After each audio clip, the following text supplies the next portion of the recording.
nós está introduzindo o ega de Tic-Tac Cash em a família de Instacash. Instacash é produto que nós saca que vou por ganhar prêmio ao instante, que é bom não mesmo guarda para sorteio, vou por ganhar e hunga de viaja. Nós está trazendo mais ega, mais variação para para todo tipo de jogador, que é isso não custa por exemplo bingo, isso não custa por exemplo Tic-Tac é caso que está por cater tour rende.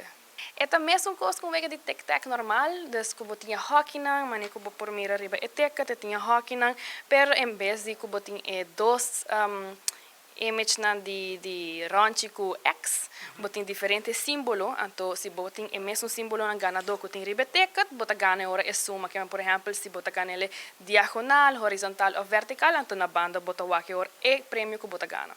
Well, esta custa solamente 2 florin e botin chance de ganhar teco 2.000 florin. Correto, que me botem diferentes prêmios de 50 florin, 10 florin, vou ganhar também e 2.000 florin, que é o prêmio de mais grande, que é botem diferentes prêmios para ganhar. Não, é não um prêmio que é progressivo, mas sim é por ganhar diferente outro prêmio que não solamente é grande. Mas sowieso sempre vou querer ganhar o prêmio de mais grande, que é 2.000 florin.